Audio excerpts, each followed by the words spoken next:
أعوذ بالله من الشيطان الرجيم بسم الله الرحمن الرحيم وما كنت لديهم إذ يختصمون وقال الله تعالى نحن نقص عليك أحسن القصص بما أوحينا إليك هذا القرآن وإن كنت من قبله لمن الغافلين صدق الله مولانا العظيم۔ ناظرین گرامی، قصص القرآن کے بارے میں ہمارے 5 منٹ قرآن کریم کے ساتھ پروگرام میں آج ہمارا دوسرا شارٹ لیکچر ہے، اور ہمارا آج موضوع یہ ہے کہ قصص القرآن تو لوگوں کی عبرت کے لیے قرآن نے مختلف کہانیاں سابقہ کی بیان کی،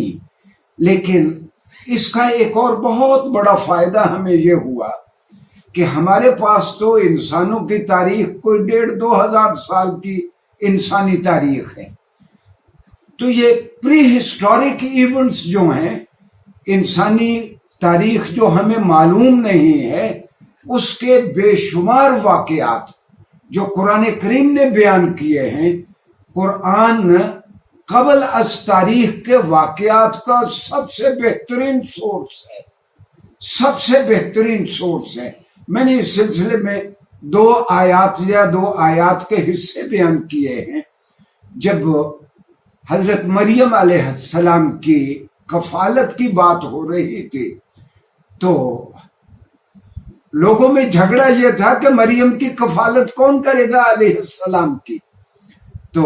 اللہ کا بیان یہ ہے رسول اللہ صلی اللہ علیہ وسلم کو کہ ہم آپ کو یہ معلومات دے رہے ہیں، اور قرآن کا بیان رسول اللہ صلی اللہ علیہ وسلم کو خطاب کر کے یہ ہے وَمَا كُنْتَ لَدَيْهِمْ إِذْ يَخْتَصِمُونَ، جب وہ قرعے ڈال رہے تھے تو آپ تو ان کے پاس نہیں تھے، ہم آپ کو بتاتے ہیں کہ ان کی کفالت پھر کس کے پاس گئی۔ گویا وہ سارا ریکارڈ یا وہ رد و بدل کا اور تحریف کا شکار ہو گیا،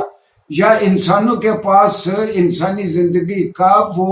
زمانہ قبل از تاریخ کا ریکارڈ ہی موجود نہیں تھا۔ قرآن اس کے بارے میں ہمیں معلومات دیتا ہے، اور اسی طرح قرآن نے احسن القصص یعنی سیدنا یوسف علیہ السلام کے قصے کے بارے میں قرآن نے کہا کہ نحن نقص علیک احسن القصص، سب سے خوبصورت کہانی آج ہم آپ کو بتاتے ہیں اے محمد صلی اللہ علیہ وسلم اس قرآن میں وَإِن كُنْتَ مِن قَبْلِهِ لَمِنَ الْغَافِلِينَ، یقیناً جو تفصیلات اب ہم آپ کو بتا رہے ہیں اس سے پہلے اے محمد صلی اللہ علیہ وآلہ وسلم آپ کو معلوم نہیں تھی۔ تو اللہ نے بہت سارے ایسے واقعات جو انسانی تاریخ نے اور انسانی حافظے نے محفوظ نہیں رکھے، اگر ان میں سے کچھ واقعات محفوظ رکھے ہیں تو وقت کے ساتھ ساتھ ان کی حیت ہی بدل گئی، ان واقعات کا سیکوینس ہی بدل دیا لوگوں نے اس کو بیان کرتے ہوئے۔ تو قرآن کریم دراصل ایک اٹل اور سب سے سچا سورس ہے ہیومن ہسٹری کے بارے میں، جن کے بارے میں قرآن کریم تذکرہ کرتا ہے۔ میں خاص طور پر اس کی 1-2 مثالیں آپ کی خدمت میں عرض کروں گا کہ مثال کے طور پر ایسے بہت سارے واقعات میں جملہ معترضہ کے طور پر عرض کر دوں کہ قرآن کریم میں تو صرف 25 انبیاء کے نام ہیں، صرف 25 انبیاء کے نام ہیں۔ 3 اور شخصیتیں ہیں جن کے بارے میں لوگوں کا خیال ہے کہ وہ بھی شاید نبی تھے، ایک سیدنا لقمان علیہ السلام، دوسرے سیدنا عزیر علیہ السلام، تیسرے حضرت ذوالقرنین علیہ السلام۔ لیکن بہت سارے لوگوں کی رائے یہ ہے کہ یہ انبیاء نہیں تھے۔ اگر یہ تینوں انبیاء نہیں تھے تو قرآن کریم میں 25 انبیاء کے واقعات بیان کیے گئے ہیں یا ان کے اسماء گرامی آئے ہیں۔ ہاں، جو جیوش لٹریچر ہے، سارا یہودیوں کا لٹریچر، وہ جس طرح بار بار تذکرہ کرتا ہے سیدنا عزیر کا، اگر بہت سارے لوگوں کی رائے یہ ہے کہ وہ نبی بھی تھے، اگر وہ بھی نبی تھے تو پھر قرآن کریم میں 26 انبیاء کا ذکر ہے۔ ناظرین گرامی، سابقہ کا تذکرہ کرتے ہوئے اور پرانی امتوں کا تذکرہ کرتے ہوئے جو ہمارے ورثے میں بہت ساری کتابیں ہیں، ان میں ایک تو البدایہ والنہایہ ہے، جس میں ان 28 ناموں کے علاوہ اور بھی کئی لوگوں کے تذکرے ہیں۔ ابن کثیر الدمشقی کی کتاب ہے البدایہ والنہایہ، اور ابن کثیر نے قصص النبیین کے نام سے ایک الگ بھی کتاب لکھی، جس میں پرانے انبیاء کے انہوں نے قصے بیان کیے۔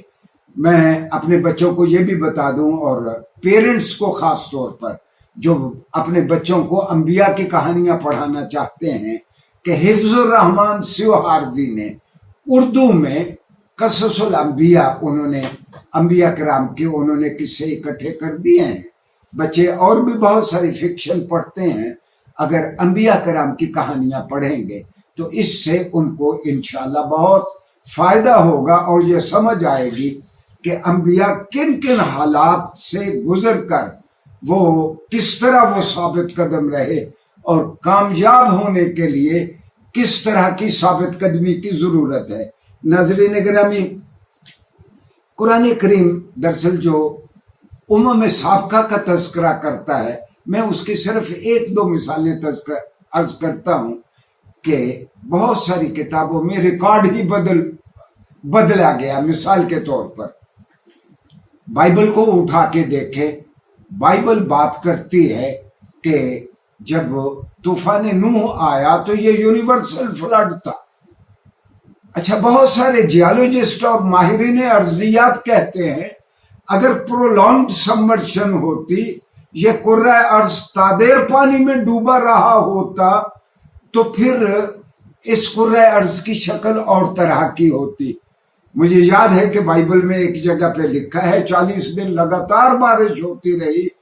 اور فلاں چوٹی 150 دنوں کے بعد پہلی مرتبہ وہ چوٹی کا سرا نظر آیا۔ اچھا، قرآن نے اس کے بارے میں کیا کہا؟ یہ سورہ عنکبوت ہے، وہ حضرت نوح کے بارے میں طوفان نوح کا تذکرہ کرتے ہوئے سورہ نوح میں ہے، فَأَخَذَهُمُ الطُّوفَانُ وَهُمْ ظَالِمُونَ۔ المیہ کہتا ہے کہ نوح کی قوم کو طوفان نے آ لیا، یعنی قرآن کریم کی یہ آیت امپلائی بھی نہیں کرتی، مضمت طور پر بھی نہیں کہتی کہ یہ یونیورسل فلڈ تھا۔ قرآن کی آیت کہتی ہے نوح کی قوم کے لوگوں کو، جو کہ بہت ظالم تھے، حق شناس نہیں تھے، ان کو طوفان نے آ لیا۔ اچھا، پھر دور حاضر میں مارس بوکائی ایک سائنسدان تھے، میڈیکل سائنٹسٹ تھے فرانس کے، انہوں نے پھر اس پہ بہت ریسرچ کی، اور انہوں نے اس زمانے کی مشرق بعید کی اور دور پار کے علاقوں کی کئی ڈائناسٹیز کا تذکرہ کیا کہ وہاں یہ شہنشاہیتیں تھیں۔ گویا علم جدید یہ ثابت کرتا ہے کہ یہ چونکہ پرولونگ سبمرشن میں پورا کرۂ ارض نہیں ڈوبا رہا، یہ یونیورسل فلڈ نہیں تھا۔ تو میں کہنا یہ چاہتا ہوں کہ قرآن کریم میں ایسی کوئی ایک چیز بھی نہیں ہے جس کو علم جدید کہے کہ قرآن کریم میں یہ غلط لکھا ہوا ہے یا حقائق کے منافی ہے۔ نیکسٹ لیکچر میں ناظرین گرامی ہم جائزہ لیں گے کہ قرآن کے دشمن بار بار کہتے ہیں کہ محمد علیہ السلام نے سابقہ کی کتابیں سامنے رکھ لی، ان کے کچھ اتالیق تھے جن، اور پھر ان سے معلومات لے کے اس کو عربی آہنگ میں موجودہ یعنی عربوں کے فولکلور کے انداز میں آپ نے کہانیاں بنا کے سنا دی۔ تو اس بات کا ہم جائزہ لیں گے نیکسٹ لیکچر میں۔ شکریہ جی۔